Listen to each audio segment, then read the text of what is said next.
So welcome guys back to another video in the channel. We are doing a match preview and predicted lineup for Arsenal's trip to the Hawthorns against West Bromwich Albion. We are playing Big Sam's West Brom, the team that are, to be honest, having mixed match results at the moment, losing 3-0 to Aston Villa, courtesy of goals from Anwar El Ghazi and Bertrand Traore, before they actually picked up a 1-1 draw against Liverpool, Sadio Mane scoring before Semi Ayehi equalised for West Bromwich Albion, which did give them a good draw for them. Sam Allardyce was very happy with that.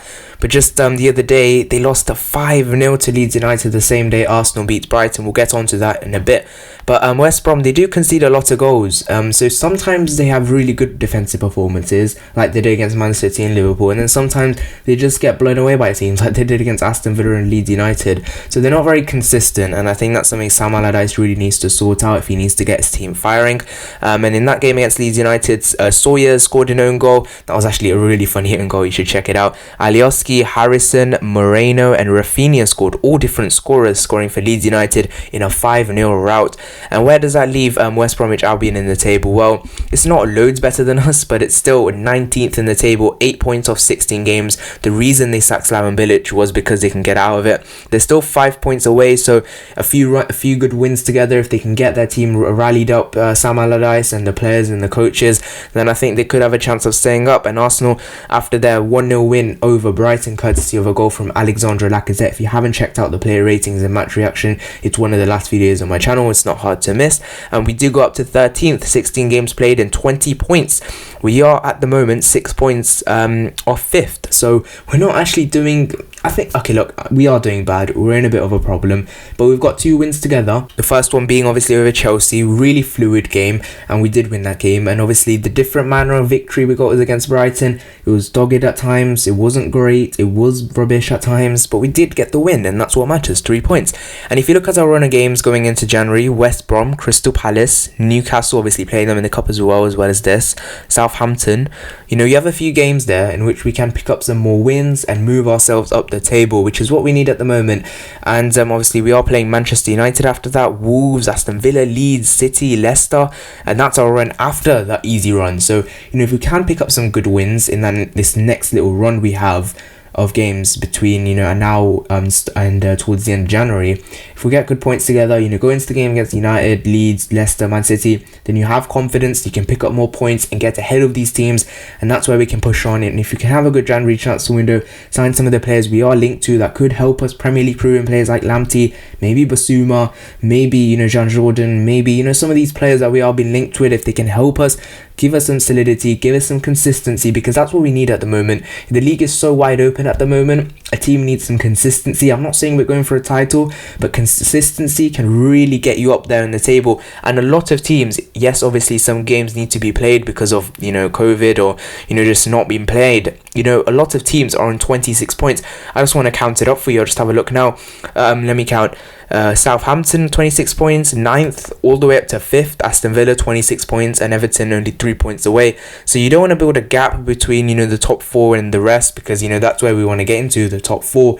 It's going to be very hard because a lot of teams are doing very well this season, but as I said, consistency.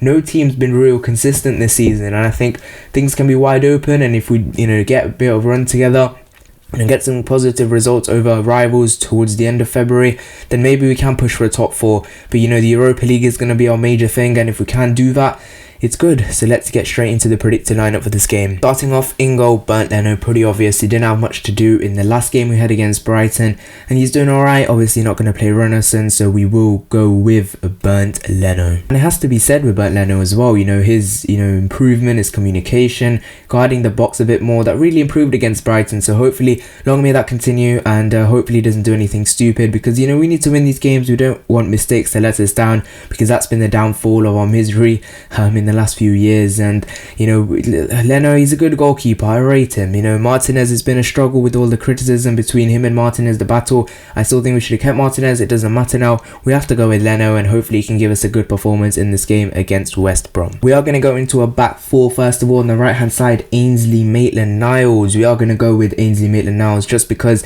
you know, we need to get Bellerin a rest. I think he's done well, but I think he just needs a bit of a relaxation. I don't like Bellerin either. He didn't play great, so I think when you have some of the players, you know, West Brom, some of the wide players like Grady D and Ghana, I really worry for Hector Bellerin, because I think he can rip him to shreds if he does come at him. In the last 2 games, we haven't had wingers who's really, you know, challenged Bellerin as much. And when Bernardo went on Bellerin, you know, he was in trouble, and we did, you know, have a few problems in that game against Brighton, because it wasn't easy.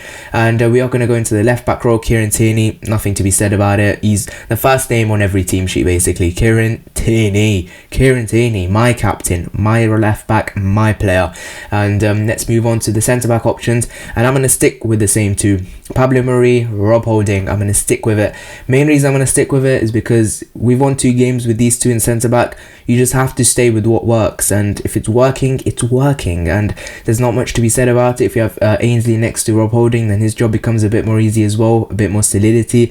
Hopefully Arteta does go with that, but that centre back pairing has to say, you don't want to move it around, especially until, you know, Gabriel does come back, in which you can make a few changes, maybe bring Holding out, or maybe even Marie out to give them a rest. But I could see Luis coming in, but again, I want to go with Pablo Mari and Rob Holding, and I think maybe Arteta would go with that as well, because we do need wins in some of these crucial games. They seem like easy wins on paper, but with Arsenal, nothing's really easy. So I will be going with Pablo Mari and Rob Holding, with Tierney and Ainsley Maitland-Niles on either side. Moving into the midfield, first of all, on the left-hand side of the midfield, I will go with Bukayo Saka. I will go with Saka, main reason being he's won 2 man of the matches, Chelsea and then Brighton, so he just has to continue. He was so good, and you know, I just cannot praise the man enough. He's been brilliant for us, and he's like an £80 million footballer. He's just been absolutely immense, and you just have to continue with him. He's a player, brilliant. And Bukayo Saka's game by numbers versus Brighton: 58 touches, 9 penalty area entries, 8 duels won, 6 crosses, 4 ball recoveries, 4 touches in the opposition box, 3 chances created, 2 take-ons completed, 2 tackles made, 2 shots, 1 assist, and he's only 19 years old. Brilliant stuff. In Bukayo Saka just has to continue. You know, he did actually come off limping, but I think he should be back. I think it's just one of those fatigue when he played a lot of games, things like that. So those things do happen. So Bukayo Saka on the left hand side. On the right hand side, Mohamed Elneny, because I will be going with Smith Rowe, as you can see on the screen. So I think you do need that rock sort of player. Obviously, I don't want to go with Xhaka. I think he's a bit too negative with Elneny. He's not afraid to put a ball through sometimes, and that's very good. He did make a few mistakes in the game against Brighton, which is why I think I gave him a 4.